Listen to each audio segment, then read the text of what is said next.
दोस्तों, भगवान विष्णु श्री हरि जी और महालक्ष्मी की कृपा पाने के लिए एकादशी सबसे बड़ा व्रत माना जाता है।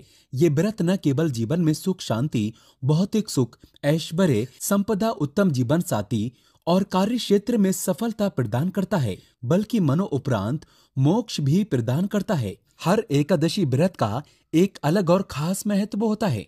आज की वीडियो में हम बताएंगे गौ माता से संबंधित एक उपाय जिससे आपको मिल सकता है अक्षय यानी कभी न समाप्त होने वाला धन प्राप्त करने का वरदान। दोस्तों, अगर हिंदू धर्म की माने तो ऐसी मान्यता है कि गाय की सेवा अगर बिना लालच के की जाए तो घर में लक्ष्मी का वास होता है। वैसे तो युगों से चला आ रहा है कि गाय को हम कुछ न कुछ अवश्य खिलाते हैं। गाय को सनातन घर में लक्ष्मी स्वरूप भी माना गया है। कहा जाता है कि गाय की सेवा करने से घर परिवार सुखी और संपन्न रहता है। जिस घर में गाय की सेवा बिना किसी लालच के होती है, उस घर में लक्ष्मी जी की कृपा हमेशा बनी रहती है। और जिस घर में गाय की सेवा नहीं होती, तो उस घर में अचानक से किसी भी प्रकार की विघ्न बाधाएं आती रहती हैं। वैसे तो कुछ लोग शहरों में भी रहते हैं, महानगरों में रहते हैं, तो वहां पर गाय पालना संभव नहीं होता, लेकिन गाय को वहां पर भी रोटी जरूर खिलाई जाती है। लेकिन कई बार गाय को खिलाने में कुछ भूल हो जाती है। तो कौन सी वो 3 चीजें हैं जो गाय को नहीं खिलानी चाहिए, आज हम आपसे इस वीडियो में साझा करेंगे। लेकिन दोस्तों, उससे पहले आपसे एक विनती करते हैं कि वीडियो को लाइक जरूर करिएगा, दोस्तों को शेयर कर दीजिएगा, और आपने अभी तक चैनल को सब्सक्राइब नहीं किया है तो चैनल को सब्सक्राइब करके इस बेल आइकन को जरूर दबाइएगा। दोस्तों, गाय के अंदर सभी देवी देवताओं का निवास माना जाता है। तो आप सुबह जो पहली रोटी बनाते हैं, वो अगर गाय को खिलाते हैं तो सभी देवी देवताओं का आशीर्वाद मिलता है। गाय को गुरु के साथ जोड़ा गया है, यानी गुरु ग्रह के साथ, बृहस्पति ग्रह के साथ। इसीलिए गुरुवार के दिन गाय को रोटी पर एक चुटकी हल्दी डालकर खिलाएं तो सुख संपत्ति, धन, ऐश्वर्य बढ़ता है। दुष्ट ग्रह शांत हो जाते हैं। जो लोग मानसिक रूप से परेशान हैं, वो गाय को रोटी पर थोड़ा सा गुड़ लगाकर खिलाएं तो सकारात्मक ऊर्जा आती है, टेंशन खत्म होती है, स्वास्थ्य अच्छा रहता है। और अगर आपको लगता है कि आपके सभी ग्रह खराब हैं, तो ऐसे में गाय को पहली रोटी रोज खिलाएं। सभी ग्रह धीरे धीरे शुभ हो जाएंगे। कभी कभी जीवन में लंबे समय से कोई शुभ मंगल कार्य नहीं हो रहे होते हैं, तब ऐसे में आप गाय को रोटी खिलाएं। गाय के मस्तक को छूकर अपनी मन्नत कहें, प्रणाम करें। पैर छुए तो आपकी मन्नत जरूर पूरी होगी। तो ये था गाय को आप क्या खिलाएं उसके बारे में। लेकिन गाय को क्या नहीं खिलाना चाहिए, अब हम वो भी जान लेते हैं। दोस्तों, गाय को रोटी तो हर कोई खिलाता है। अब ये रोटी बासी बिल्कुल भी नहीं होनी चाहिए, यानी कि जो एक दिन की पहली रोटी बनी रहती है और आप जो दूसरे दिन सुबह सुबह खिला देते हैं, वो नहीं खिलानी चाहिए। कई बार आप रोटी बना लेते हैं और उस दिन गाय मिलती नहीं, तो रोटी रखी रह जाती है। फिर वो अगले दिन गाय को खिलाने से गाय का अपमान माना जाता है, वो रोटी बासी कहलाती है। इसीलिए गाय को एक दिन पहले की बची हुई रोटी कभी नहीं खिलानी चाहिए।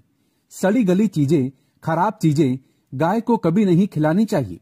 इससे घर में परेशानी आती है, और आप ऐसा करते हैं तो अपनी आदत को बदल दीजिए, इससे घर में तकलीफें आती हैं। गाय को हरा चारा तो हर कोई खिलाता है।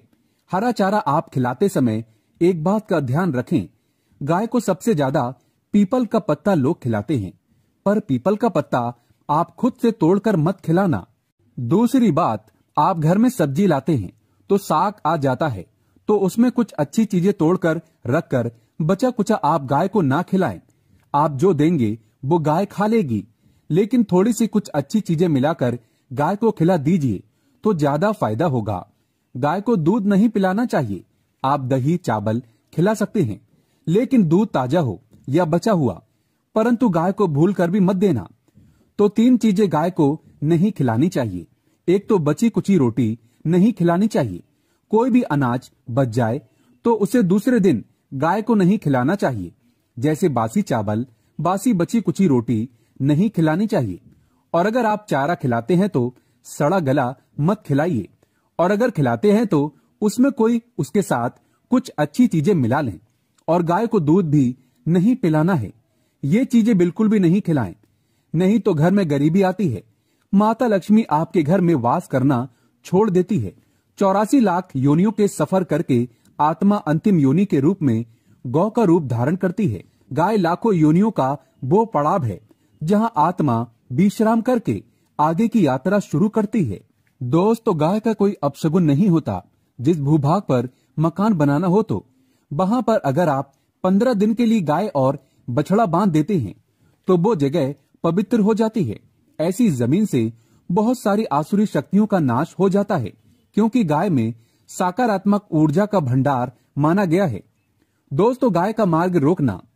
अगर आप कहीं भी जा रहे हैं और गाय माता आपका मार्ग रोक दे तो ये बहुत ही शुभ माना जाता है। गाय और बछड़े का दर्शन एक साथ आपको हो जाए तो आपकी सफलता का प्रतीक माना जाता है। अगर आपके घर के आसपास गाय घूमती रहती है तो इसका मतलब है कि आपके घर से काफी सारे संकट अपने आप ही दूर होने वाले हैं और सुख समृद्धि पूर्वक जीवन आपको मिलता है। गाय के समीप अगर आप जाते हैं तो कई संक्रमण, सर्दी, खांसी, जुकाम आदि आश्चर्यजनक रूप से अपने आप ही बिना दवाइयों के भी नाश हो जाता है। अगर आपको गाय अचानक से पूंछ मार देती है तो ये बहुत ही शुभ संकेत माना जाता है और काली चितकबरी गाय का ऐसा करना और भी ज्यादा शुभ माना गया है। पंचगौवे जो होते हैं वो कई रोगों में लाभदायक है। पंचगौवे क्या क्या हुए? गाय के दूध, दही, घी, मूत्र और गोबर, इन सभी को शरीर की रोग निरोधक क्षमता को बढ़ाकर रोगों को दूर करने वाला माना गया है। ऐसा कोई रोग नहीं है जिसका इलाज पंचगौवे से नहीं किया जा सकता। दोस्तों, आज के समय में लोग गाय माता की पूजा करने की बजाय, उनका सही उपयोग करने के बजाय उनको काट कर मार कर खाना ज्यादा पसंद करते हैं। शायद ये सुनकर आपको बुरा तो जरूर लगेगा, पर ये सच है। और गाय को रोटी देने से न केवल सुख समृद्धि की प्राप्ति होती है बल्कि बरकत भी होने लगती है। अगर आप गाय को पाल सके तो अच्छी बात है, लेकिन आज के मॉडर्न युग में जहां लोगों को शायद खुद के घर में रहने की जगह नहीं है, ऐसे में गाय को रखना थोड़ा कठिन और महंगा हो सकता है। ऐसे में आप गाय को रोटी तो दे ही सकते हैं। कम से कम रोटी देकर आप सुख समृद्धि को प्राप्त कर सकते हैं। आपके घर में बरकत होने लगती है। हमारे बुजुर्ग हमेशा कहते आए हैं कि गाय को रोटी खिलाना चाहिए, लेकिन समय के चलते गाय की सेवा हर कोई नहीं कर पाता। कम से कम रोटी तो आप खिला ही सकते हैं। अगर रोटी भी नहीं खिला सकते तो जैसे काफी सारे जो हमारे भाई बहन विदेशों में रहते हैं तो उनको गाय नहीं मिलती। वो पूछते हैं कि हम कैसे गौ सेवा करें। आप ऐसा कर सकते हैं, आप गाय के नाम के पैसे निकालते जाएं और फिर आप चाहें तो कभी इंडिया आए तो आप गौशाला में दान दे दें, या फिर आप चाहें तो वहीं पर किसी गरीब को गाय के नाम की रोटियां खिलाएं, या फिर किसी भी अनाथ आश्रम में चले जाएं, किसी वृद्ध आश्रम में चले जाएं, किसी भी दूसरे सफेद पशु को आप भोजन कराएं। ये भी आपके लिए बहुत ही अच्छा होने वाला है। कम से कम रोटी जरूर खिलाएं। दोस्तों, हमारे देश में कई जगह देखा गया है और कई लोगों का प्रश्न आता है कि हम झूठी रोटी गाय को देते हैं, क्या ये सही है या गलत है? हम झूठा खाना, बचा हुआ खाना गाय को खिलाते हैं, यानी कि जो बच जाता है वो गाय के हवाले कर दिया जाता है। तो आपको बता दें, रामायण काल में गाय माता को एक श्राप मिला था। उसी वजह से आज उनके साथ ऐसा हो रहा है। उसी श्राप की वजह से गौ माता में देवी देवताओं का वास होने के बाद भी उनको झूठा खाना पड़ता है। यहाँ तक कि गाय पॉलीथीन भी खाती है, हालांकि ये किसी भी लिहाजा से सही नहीं है।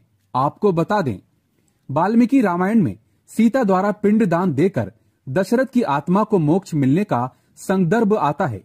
जो लोग जानते होंगे वो जानते हैं कि वनवास के दौरान भगवान राम, लक्ष्मण और सीता मां पितृपक्ष के दौरान श्राद्ध करने के लिए गया धाम पहुंचे। वहां श्राद्ध कर्म करने के लिए जरूरी सामग्री जुटाने राम और लक्ष्मण तो चले गए और सामान लेकर नहीं आए। इधर दोपहर हो गई, पिंडदान का समय निकलता जा रहा था। सीता मां घबराने लगी। तभी दशरथ की आत्मा ने पिंडदान की मांग कर दी। अब गया जी के आगे फाल्गु नदी पर अकेली सीता जी मुश्किल में पड़ गई। उन्होंने फाल्गु नदी के साथ वट वृक्ष, केतकी के फूल और गाय को साक्षी मानकर बालू का पिंड बनाया और स्वर्गीय राजा दशरथ अपने ससुर के नियमित पिंड दान कर दिया। थोड़ी देर में भगवान राम और लक्ष्मण जब लौटे तो उन्होंने कहा कि समय निकल जाने के कारण मैंने पिंड दान कर दिया। बिना सामग्री के पिंड दान कैसे हो सकता है? इसीलिए राम जी ने सीता माँ से इसका प्रमाण मांगा। तब सीता माँ ने कहा कि जो फाल्गु नदी के रेत है, केतकी के फूल हैं, गाय और वट वृक्ष है, जो मेरे द्वारा किए गए श्राद्ध कर्म की गवाही दे सकते हैं। इतने में फाल्गु नदी, गाय और केतकी के फूल तीनों इसको मुकर गए। उन्होंने कहा, सीता माँ झूठ बोल रही है, सिर्फ वट वृक्ष ने सही बात कही। तब सीता जी ने दशरथ का ध्यान करते हुए उनसे ही गवाही देने की प्रार्थना करी। दशरथ जी ने सीता माँ की प्रार्थना को स्वीकार करके घोषणा की कि एंड वक्त पर सीता ने मुझे पिंड दान कर दिया। इस पर राम आश्चर्य हुए, लेकिन तीनों गवाहों द्वारा झूठ बोलने पर सीता जी उनसे क्रोधित हो गईं और उन्हें श्राप दिया। फाल्गु नदी से कहा कि जा, तेरा नाम सिर्फ नदी रहेगा, लेकिन तुझ में पानी कभी नहीं रहेगा। इस कारण आप भी जानते होंगे, जो लोग जानते हैं, फाल्गु नदी आज भी गया में सूखी ही रहती है। दोस्तों, गाय को श्राप दिया कि तू पूज्य होकर भी लोगों का झूठा खाएगी, और केतकी के फूल को श्राप दिया कि तुझे पूजा में कभी नहीं चढ़ाया जाएगा। वट वृक्ष को सीता माँ ने आशीर्वाद दिया कि उसे लंबी आयु की प्राप्ति होगी और दूसरों को छाया प्रदान करेगा, तथा पतिव्रता स्त्री तेरा स्मरण करके अपने पति की दीर्घायु की कामना करेंगी। यही कारण है कि गाय को आज भी झूठा खाना पड़ता है। केतकी के फूल को सख्त तौर पर पूजा से दूर रखना बताया गया है। फाल्गु नदी के तट पर जल नहीं है।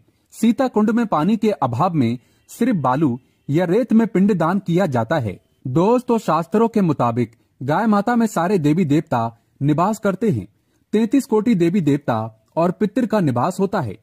अगर आप किसी मंदिर में नहीं जा सकते, पूजा पाठ नहीं कर सकते, कहीं जाकर के ग्रह दोषों का उपाय नहीं कर सकते, तो आपको गाय को एक रोटी जरूर खिलानी चाहिए। हमेशा कहते हैं, पहली रोटी गाय की अगर आप भी खिलाते हैं तो दुनिया के सारे सुखों को प्राप्त कर सकते हैं। आपने अक्सर ही सुना होगा कि रसोई में पहली रोटी जो भी बने गाय को दे देनी चाहिए। हर रोज गाय को एक रोटी देने से आपके जीवन के सभी दुख दर्द दूर हो जाते हैं। खाना बनाते वक्त हमेशा पहली एक रोटी गाय की निकाल दें। इसके बाद ही परिवार के सभी सदस्यों के लिए आपको रोटियां सेकनी चाहिए। कोशिश करनी चाहिए कि गाय की उस रोटी में थोड़ा सा हल्दी मिला लें। इससे गाय को रोटी खिलाने का अपार फल प्राप्त होता है। अगर गुरुवार का दिन हो तो लोई ले लें, सने हुए आटे की एक छोटी सी लोई बना लें और उसमें हल्दी मिलाकर गाय को खिला दें। आपके जीवन में शुभता आती है, वैभव आता है, धन संपत्ति तथा शक्ति का वास होता है। आप जो भी हासिल करना चाहते हैं जिंदगी में, तो आप देखेंगे कि तुरंत आपको मिनटों में वो हासिल हो जाता है। दोस्तों, इसी तरह आपको नमक का एक उपाय बताते हैं। नमक क्या है? नमक के बिना तो हर स्वाद अधूरा है, और साथ ही साथ अगर नमक ना हो जीवन में तो स्वादहीन हो जाता है। जितना हम खाने में नमक को जरूरी मानते हैं, उतना ही ज्योतिष में नमक को बहुत ही महत्वपूर्ण माना गया है और इसे कर्ज की वस्तु माना गया है। किसी का नमक खाने का अर्थ क्या होता है? उसका कर्जदार होना आपने तो सुना ही होगा। नमक का कर्ज अदा करना है। इसीलिए अगर आप जीवन को सुगम बनाना चाहते हैं, सरल बनाना चाहते हैं, तो नमक का एक आसान सा प्रयोग आपको आज हम बताएंगे। आप देखिए कि कितने पॉजिटिव परिणाम आपको मिलेंगे। और ये उपाय इतना आसान है कि इसके लिए आपको अतिरिक्त मशक्कत करने की कोई जरूरत नहीं है। बस आपको अपने घर में बनी सबसे पहली रोटी लेनी है और उस पर थोड़ा सा नमक रख दें। दोस्तों, अब आप पूछेंगे कि कौन सा नमक रखें? तो सबसे बेस्ट है आप सादा नमक, डेली वाला नमक, सस्ता नमक जो भी है आप वो रखें। काला नमक नहीं रखना है, आपको सफेद नमक ही रखना है। तो नमक रख लें और फिर इस रोटी को किसी कपिला गाय को आपको दे देना है। कपिला गाय यानी सफेद रंग की गाय को आपको खिला देना है। अगर आपको कपिला गाय यानी कि सफेद गाय नहीं मिलती, तो आप ये रोटी किसी भी गाय को खिला दें। आपको बता दें, ये उपाय आपकी हर समस्या को जड़ से दूर कर देता है। चाहे आपके घर में कोई बड़ी मुसीबत हो, कोई पारिवारिक वाद विवाद हो, सब खत्म हो जाता है। इस उपाय को करके आपके घर में सुख का वास होने लगता है। जो भी धन की कमी हो, बच्चों की पढ़ाई हो, करियर में सफलता हो, सभी मुश्किलें आपके जीवन की दूर होने लगती हैं। लेकिन गाय को रोटी देते वक्त मन में ऐसा कोई भाव ना लगाकर रखें कि हम रोटी खिलाते हैं या फिर हम बहुत बड़े दानी हैं। अन्यथा इस स्थिति में पूर्ण फल की प्राप्ति नहीं होगी। इसे अपूर्ण माना जाता है। बुरे भाव से गाय को रोटी देने से बुरा ही फल प्राप्त होगा। गाय को रोटी खिलाने से बरकत के अलावा आप देखेंगे कि धन संपत्ति में दिनों दिन बढ़ोतरी होने लगती है और आपके घर के गृह दोषों से आपको मुक्ति मिलती है। अगर आपके भी घर में धन की कमी है तो आपको ये उपाय जरूर करना चाहिए। ये उपाय आप किसी भी दिन करें। दोस्तों, आज के लिए बस इतना ही। सच्चे दिल से कमेंट बॉक्स में लिखें जय गौ माता की, जय माता दी। गौ माता के लिए एक लाइक तो बनता है।